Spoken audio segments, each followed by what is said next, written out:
Now, I'm not saying you turn and you can see yourself, because we know you can't do that. The only way you can see yourself is through a picture or through a reflection, through a mirror or something like that. But you got to look at yourself. So you got to look at the inside of yourself. And see, and to look at yourself is one of the hardest places to look. Because you got to look at who you are. You got to look at how you behave. You got to look at what you out there doing. You got to look at what you're out there participating in. You got to look at the type of values and morals that you're representing. And so now you got to ask yourself, am I without sin? Am I in such a position that I haven't done anything wrong that I can go ahead and condemn this woman? And so they had to have a moment to really look at who they are and what they were about. And then after Christ made that statement, he bent down once again and scribbled something else in the dirt. Now, I told you I'm not going to try to surmise what it is or what it was that he scribbled in the dirt. I don't know. I have no idea. But I do know, after the statement he made about let you who are without sin cast the first stone, and whatever he scribbled down, and when he stood back up, the crowd started to disperse. The crowd started to go away. They started to walk back to their own places. And they left in a weird order. Well, I won't say weird, but they left in a certain type of order. They left from the oldest to the youngest. Now, this I will give you my thought process on. The reason I think that the oldest and the more mature walked away first is because, no disrespect to my young folks, I love my young folks. I love your energy. I love your excitement. I love your zeal. I love how fired up my young people can get about something. I do love that. I love that energy. But one thing about those of us that are a little older, a little more mature, sometimes we have what's called wisdom. Now, I'm not going to say all of us got wisdom, but a lot of times we have what's called wisdom. And sometimes that wisdom comes from, what we've learned.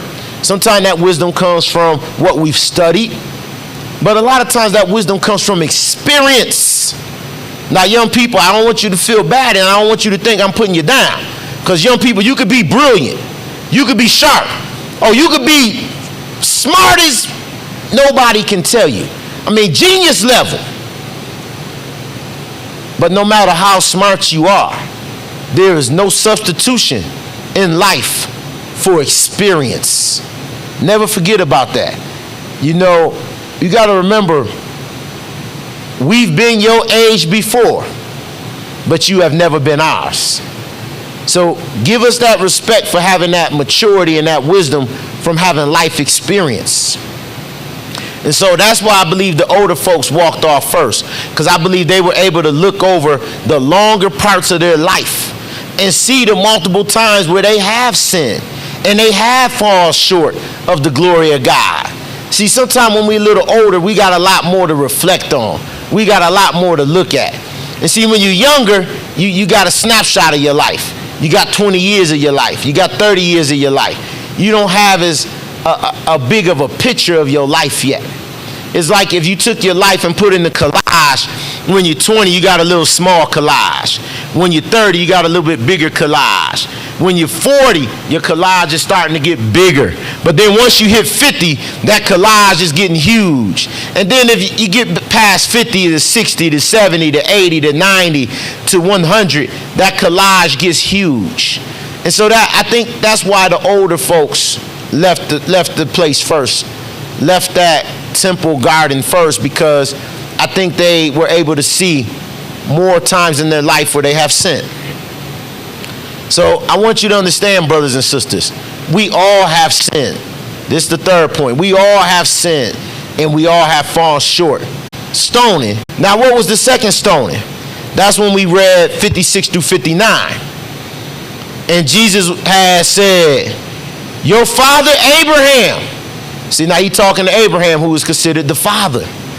And he said, your father rejoiced for me. And he was glad when he seen me. Now, these teachers of the law and these Pharisees, they said, stop it. They said, what are you talking about? You're not even 50 years old yet. Now, why you think they use a number like 50? And see, that's what I mean when I say I got to read it a couple times. Because I was like, why they use a number like 50? From everything I know, Jesus wasn't 50 years old. Why would they use 50? But the point they were making was that 50 was the age where the priest would retire.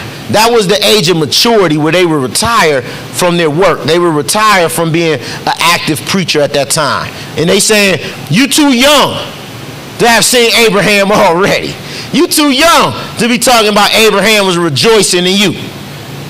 And so, once again, like I tell you, brothers and sisters, Christ is always measured. Christ is always mindful. Christ is always thinking. And Christ was like, you worried about my physical age. You worried about how old I am in the years of this human body that I'm in. Now, he didn't say all of that, but he said it in such a way. I'm going to tell you how he said it. He said it in such a way because he said,